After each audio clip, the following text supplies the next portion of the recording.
Let me see if we are officially live because we've been having all kinds of tech issues with connecting to LinkedIn. And I stream from Facebook, YouTube, and LinkedIn. So let's see if it is streaming. All right. I finally see it on my end. Hello, everyone. I am Tegan Bartos, founder of Jolt Your Career, and it has been a while since I did one of these lives. I've been hanging out in audio rooms because it gives people the opportunity to speak freely, without it being blasted to your employer that you were having a conversation on this. But since today's topic is so sensitive, I just wanted to bring on an expert to really talk about it so we can take time to listen and process. And so without further ado, I am going to welcome Tammy Palmer to the stage. And drum roll. All right. Hey, Tammy. Hi, Tegan. Thank you so much for inviting me here today. Thank you for joining me and bearing with me through some of these tech problems. So many content creators were saying LinkedIn is glitching when it comes to integrating with third-party providers like Restream or StreamYard or Zoom when it comes to doing these live. So I'm glad we figured it out and we are officially live because this is an important topic we're talking about today, navigating layoff trauma. But before we dive into that, tell us a little bit about who you are and what made you found Gray Zone. All right. Well, thanks. Yeah. So I'm a hybrid career and life coach. I founded Gray Zone 11 years ago after spending 15 years as a recruiter. So I've got a long history of helping people navigate their careers. I've seen a lot in my years doing this, and I'm most passionate about helping people be intentional with their career decisions. Sometimes that means leaving jobs. Sometimes that means staying and having assertive conversations in new ways to get the outcomes that you want at work. So because of what I've been helping people with who've experienced layoffs my whole career. But of course, right now, they are so much more prevalent these days that when Tegan and I decided to do a session together, this was just the most natural topic to address. Yes. All right. I got to get coordinated again because it's been a while since I've done these. All right. If you are tuning I'm new to this, so it's totally fine.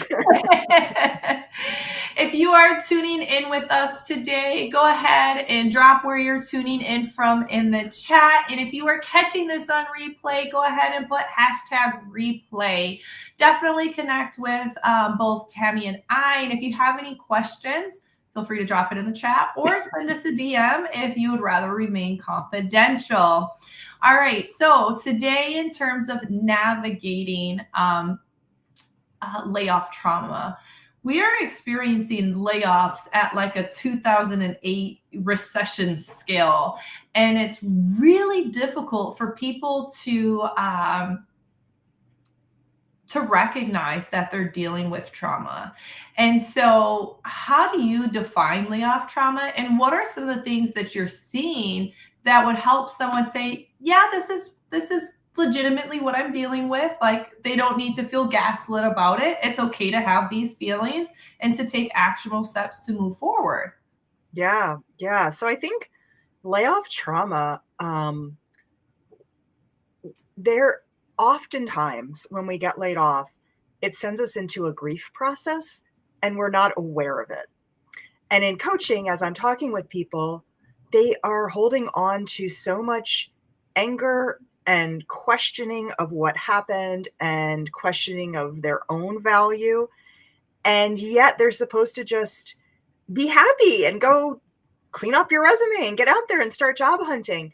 And when we don't process what's happening, it can become problematic. So I think the trauma can show up as just lack of energy, inertia, and sadness and confusion, and a lot of using feelings, especially when I see this with people who tend to be very confident and on top of their game, and then they're really unsure of what's happening. I am seeing the same things. It is It is an interesting place to be, especially for women in leadership. No offense, fellas, but we got a lot of leaders, a lot of female leaders in the comments. So we've got Christine here, we've got Yolanda here, we've got Tanya here, we've got Kathy here, and so many other women leaders who are more likely to experience layoff trauma for many reasons compared to other demographics. But fellows, we're here for you too. There are different ways trauma shows up in different people. And so to your point, when it comes to taking a step to process it before moving forward, otherwise it can have detrimental impacts on your successful job search. And so how do you approach this with your clients when you hear someone, when any of us in the coaching industry, any of the leaders on this page, when their employees come to them and just say like, look, this is how I'm feeling, and you're like, yep, you're dealing with some trauma. How do you get your clients or people in general to feel like it's okay to say, yes, this is what's happening? How do you process it and then take a step forward? Yeah. That's a big one. Yeah, that's a big one. How long do we have? 30 minutes. Right. We'll be concise with our answers. So the first piece in this is oftentimes when I mention the word trauma or PTSD or any of these kind of things related to the layoff, oftentimes clients are surprised. They, like I said, they aren't actually aware that they're in this grief cycle. And just being able to explain this and bring it to light. And when you spoke of like this impacting women more, I can think of a recent example with a male CEO who was like, wow, you're kind of right. I didn't really see it that way. But some of the things that I like to talk about is what that ends up becoming is trapped energy in our system, right? And then it just sort of spirals. So the best way to move past it is to move the energy out. And there's a lot of different ways we can do that. We can write, just type on your computer, cuss word this and cuss word that, and anger, and get it out. And then maybe print it and shred it or burn it or share it with some trusted friends and say, read this, see me, help me feel this, and help me process this. Writing is one of the best therapies. It's free, and it's really helps to dispel that energy. The other thing is you can address it on a physical level. You can go kickboxing. You can go into a rage room. You can get the energy out. So crying, screaming, dancing, all of those things intentionally around the situation will help to move the energy out and bring you back into balance, because you want to be in this sort of healthy, balanced state in order to be intentional and focused and in your job search and not reactive to the situation. I like that word balance, because that's really what we need. When we've experienced a layoff, our whole entire world is turned upside down. We're losing what felt like a family, because although our job is not our identity and our coworkers are typically not our family, we spend so much time there and with them that it feels like that. So there truly is a grieving period to what feels like a loss of something so special to you. And then on top of that, there's the financial fears, the burden of what's going to come next for my job search. But then unpacking that even further is, how did the layoff happen and how did people respond afterwards? Me and you recently were together in a group session where we were talking about what we're seeing happen to clients and what some of us have personally experienced. And some of the ways that people are let go are truly awful. It's just an email. After 23 years of working for the same company, you get an email. Or worse, you go to work and you realize that you're locked out. So Christine just said there's a second audio going on. So Tammy, let me put you on mute. Do you want me to mute? Yeah, thank you. So there's a second, let's see. All right. Somebody let me know if that's better for the audio, because we want to make sure that you can hear us okay. Is this better, Christine, or anybody else tuning in? I am going to just assume it is. All right. So when you're experiencing that layoff, like I was saying, it's how it was done. So we've literally had clients who've gone into work and then their badge didn't work at security. And that's how they were notified that they were laid off. They were escorted in with security like they were a criminal, like they did something wrong to clear off their desk. Or maybe the organization merged, right? Because a lot of companies are merging right now to stay alive in this type of market, and your whole entire department was just gone, and there was nothing that you could do about it. You were a high performer, and then all of a sudden it was gone with no notice. And so there's so many different ways that people are let go. But then there's so many different things to consider about how you were treated in your workplace before the layoff even happened.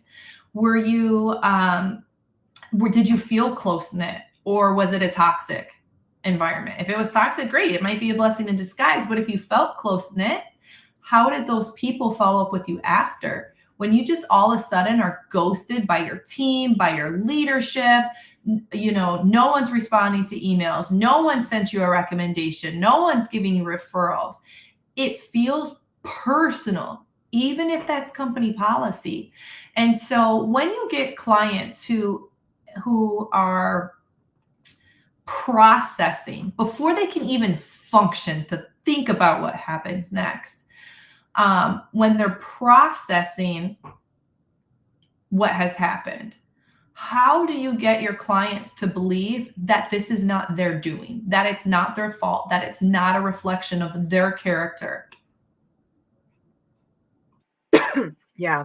And that's a tough one, because that comes back to rebuilding confidence, right? And so you can start to do some maybe talking to coworkers from other jobs and reminding who you are and your value. I like to offer 360 reports to my clients so they can get feedback from others on how they're seen out there. That's a nice way to do it.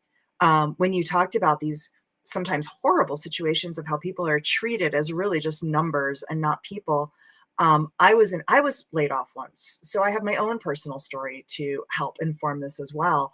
And I was at the time running HR for a company, and I saw my name on a spreadsheet of layoffs before anyone spoke with me. And when I asked and said, "Is this true?" to my CFO and to that company's VP of HR, they ghosted me. And so I know what it's like. And to my piece about writing, I actually wrote a short story because I'm a fiction writer. And I wrote a short story, a very sarcastic piece about what had happened. And it really did help me heal and being able to share that with other people at the company. But there is this horrible thing, that a dynamic that happens. So when we're a part of a company, we're part of a community.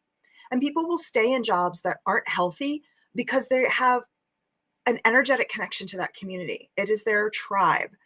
And when you think about leaving a job, yes, you're leaving the job duties or the boss or whatever, but you're also leaving that sense of community. And that's why so many people have a hard time switching jobs. When you're laid off, you're kicked out. There's no thought. And sometimes it happens so fast, you've got whiplash. And so there's a lot of, I'm not a psychologist. I'm kind of like I picked up some of the stuff along the way as a coach, but there are layers and layers of stuff happening here that we don't even take into consideration. And I know I just got off on a tangent and I probably didn't answer your exact question, but these are things that are coming to mind that I really wanted to share. No, I am a big believer in word vomiting, not during Okay. interviews, not during networking calls, but just having an authentic conversation because there's quite a few people tuning in right now. And there's going to be even more people after the workday who are going to be watching this on replay and thinking, like, yes, yes, Mhm, yes. mhm, And then it makes it feel like you're not alone. And mhm. Christine left a comment saying, how do you find people who are trustworthy with whom you can share your feelings? And that is a part of that community aspect. When you are let go and you no longer have that sense of community, I mean, how many of us are so busy with work, our leadership obligations, and then our family responsibilities that, like, we don't have many other people outside of that. Or maybe we might have one or two, and they're just as busy as we once were. And so how do you find those people? I was actually working on my content calendar before we logged in, and that's one of the things that I have an upcoming post about, because this comes up so often. How do you find a group of people that you can share in such a vulnerable moment, who get it, who are Yeah, going to be action takers to help you move forward? So once you've processed some of this grief, and maybe while you're in the process of processing this trauma, there are so many amazing groups. There's faith-based groups, so check out um, local institutions if you happen to be spiritual, and even if you're not, like there's a Jewish group that I volunteer with, and you don't have to be faith-based to participate in the career coaching. It's just there to serve everyone. They do pray, so if you're offended by that, maybe not the right fit for you, but then try someplace else. Every organization, at least stateside, has a WIOA program, Workforce Opportunity Innovation Act. It's taxpayer funded. We are paying into it, so we might as well use it when we need it. And that's at every local one stop. And so if you live in a rural area, it might take a little bit longer to find them. But if you live in a more populated area, at your local unemployment office, there's regular group meetings. I live on the North Shore in Chicago. Well, actually, now I don't, but I used to. But I still get the North Shore One Stop Office newsletters. And every week they have a different activity: networking, interview, job fairs, etc. And they're very well connected with local organizations because it's a community initiative. And so those are two ways. Tammy, what are other ways that you can think of that can help you find safe and trustworthy people that you can share your feelings with and have needle moving action for what comes next? yeah, I wanna answer that, and I also want to address what I'm seeing in the chat, which I might start with first, which is there the bigger issue happening here. Like we think about this, okay, I got impacted, I got laid off, I'm in trauma, right? And we feel alone. We feel like it was just us because it's so there's shame around it too. Yeah. And what I'm deeply concerned about is the societal trauma we are creating across the board, where how it's a breach of trust. That's basically what it is, right? I gave you everything, company, and then you decided I was no longer needed. That's a breach of trust. And now we're supposed to just go blindly trust the next company. And then our coworker, who I thought I was in community with, now won't talk to me. A breach of trust. And so we don't have time to go into the layers and layers of all of that for this call, but I want to acknowledge it and have us start talking on LinkedIn and other platforms on a broader level, that we are disintegrating part of the fabric of our society by this system that we have all become party to, in whether we want to or not, right? And so I'm a big fan of creating a personal board of advisors. And so this concept is, you find people throughout your career that you can lean on for support, and you nurture those relationships and you build them and you maintain them. I have a coach friend that we are like this, and I schedule a monthly meeting with him every month for us to have an hour-long talk to stay connected. And I will tell you that my personal board of advisors, I probably initiate that relationship with almost all of them more than they do, because people don't often do that. And when I was in a situation where I got triggered after watching a movie and it brought up some childhood trauma that was really, really painful. And I wrote an essay and I got my anger out. I shared it with him and I shared it with about 5 other people who I consider my personal board of advisors. They boosted me up, and then I didn't need to share it on my LinkedIn or share it to a broader reach. So start to look around at the people who've kind of always been there for you and say, could I put more intention and energy into this relationship to nurture it? I mean, I left Colorado 11 years ago, and I still have a handful of relationships that I intentionally meet these people every time I go out or meet them over Zoom once a month because they are important to me. I value their feedback and their guidance in my life, and I don't want to let that go. I think that is a missed opportunity for so many busy professionals. Mhm. Because, and what I mean by that is the board of advisors, that trusted group of peers, regardless of where they're at. Um, and maintaining those relationships. They don't have to be best friends. You don't have to speak to them every day, but maybe do quarterly touch basis, because the longer it's been since you've spoke to someone, the more challenging it is going to be for them to help support you and you to help support them. And everybody has something to give. And that's one of the things that I find is powerful for my clients when navigating trauma, layoff trauma, is to continue to be a giver. And so, wherever you were at in your layoff, there's always someone who can learn from you or someone who can see value in what you have to offer because they too aspire to get into a position that you were in and you're going to quickly be in when you land that next role. And so, this person says it becomes very difficult to trust any future colleagues. I worry that my lack of trust will impact my ability to build strong relationships and holding at arm's length. I get that. And so that's why I think that it's really important to have people outside of your workplace that you can trust, that personal board of advisors. You know, it when you're thinking about how do you create a board for yourself, look at the people who you aspire to have similarities with, not a comparison trap. You don't want to fall down that toxic cycle, but someone to say, wow, I would love to be a CHRO one day. Which CHRO is very active and willing to mentor?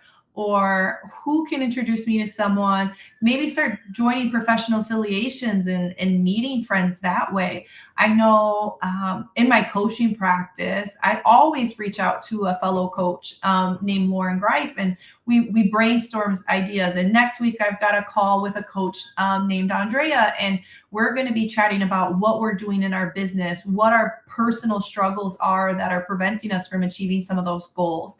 And that helps me stay grounded. And I think that that's helpful for other people as well, because when you do land that next role, it is going to feel like, can I trust these people? But at the end of the day, it's not necessarily can you trust the person next to you, because you can identify red flags on whether or not someone is trustworthy or not. At the end of the day, the business is going to make business decisions, and you can use your judgment on if one of your peers is trustworthy or not based on their actions, how their words and how their actions align. Does this person have a good say-do ratio? Is this person a strong mentor? Or better yet, is this person a strong sponsor? But I understand how difficult it does feel. Can I trust this person? But when you remember that there are trustworthy people out there, because you've got people outside of the workplace that you trust, then for me, it makes it feel a little bit easier to then start trusting coworkers again. How do you feel about that? Like, something awful happened in a role. Can I trust it? Can I trust any job again? Like, is corporate America just shit? Or like, are there some good places to work? Well, I think that gets really into the whole Brene Brown concept of vulnerability and having the courage to step into the arena and say, you might shoot me again, but I have to believe in the goodness and that things, that I can't, once we start saying, I don't know if I can ever trust someone again, we start putting up blocks, right? And we've got these energetic walls, and that is also not sustainable. Yeah. So unfortunately, you have to be willing to get burned again. Yep. It's worth it because I read a book called Radical Forgiveness. And that's a concept. I mean, you don't have to necessarily read the whole book, of just accepting and forgiving situations that feel unforgivable. yeah, for your own inner peace. Yes. Yes. Because we all know there is such a direct corollary between internal stress and physical manifestation um, of bad health. Yeah. Yeah, we're both coughing. This is COVID, not stress. Mine's talking too much. Okay, we've got a question from Iris. Tammy, she says, oh no, this is a referral from Iris for you. Yes, anybody who wants to work with Tammy, I co-sign everything Iris is saying right now. She is absolutely fantastic. You can reach out to her on LinkedIn. Be sure to connect. Anytime she's doing like a workshop or a webinar, be there because she is a gem. So the question was from Kathy before we wrap up this conversation. Did you formalize your personal board of advisors? And did you ever have those individuals get together as a group or always one-on-one? So Tammy, why don't you share Yeah, how so you let me interact? demystify this, because I was worried that I made it sound bigger than it is. No, I think the people that don't know that they have that term in my life, if I told them that, they'd probably be like, oh, that makes sense. And they don't meet. And I would say that I have them for different things. As you mentioned earlier, sometimes our spiritual and faith-based communities can be a support. I have a spiritual coach. I have an astrologer because I'm very woo-woo. I have I have a couple executive coaches. I have a friend who was a client who is now a writer who's on her own journey, who's very spiritual, and she's on the list. And so and the list ebbs and flows. So be very casual with this. It's not always, as Tegan mentioned, like the CHRO, because it's on the path. That's that's sponsorships, that's mentorship. But sometimes it's just that person in your life who's like, they're the best sounding board I've ever met. And they do something completely different from me, but they're a wonderful resource. And I think when you have that, I have a business coach, she's on the list. So I have people that, if I did that wheel of life chart, they probably fit the different pockets. Yes, I'm very similar to you, Tammy. I've got a couple of paid for people on my board of mentors. I have a business coach, and I like worth every penny working with him because I want my business to align with my level of integrity. And sometimes sales can feel icky. And so that's something that I struggle with. And so he's on my board of advisors. That's not how he refers to himself. He refers to himself as a business coach. And then I also have just people that I really enjoy.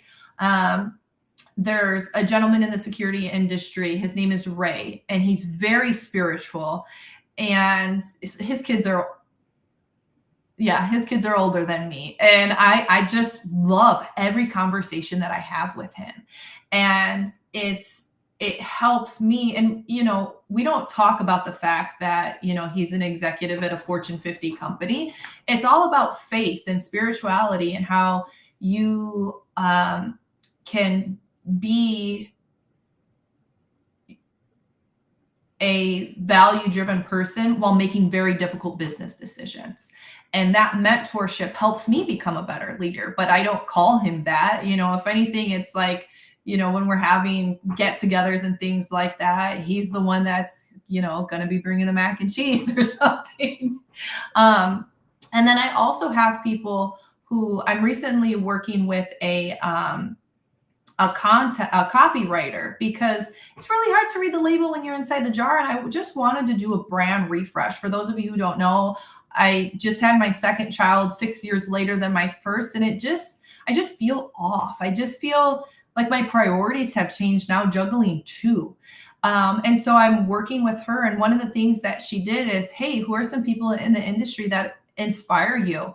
And after I did that exercise, I reached out to all of them. Hey, this is what I'm doing, and this is the words that came to me for you. And they're like, I so needed this right now. And so you equally become just as much of someone else's board as they are for you. It's a very mutually beneficial relationship. So hopefully, Kathy, that answered your question.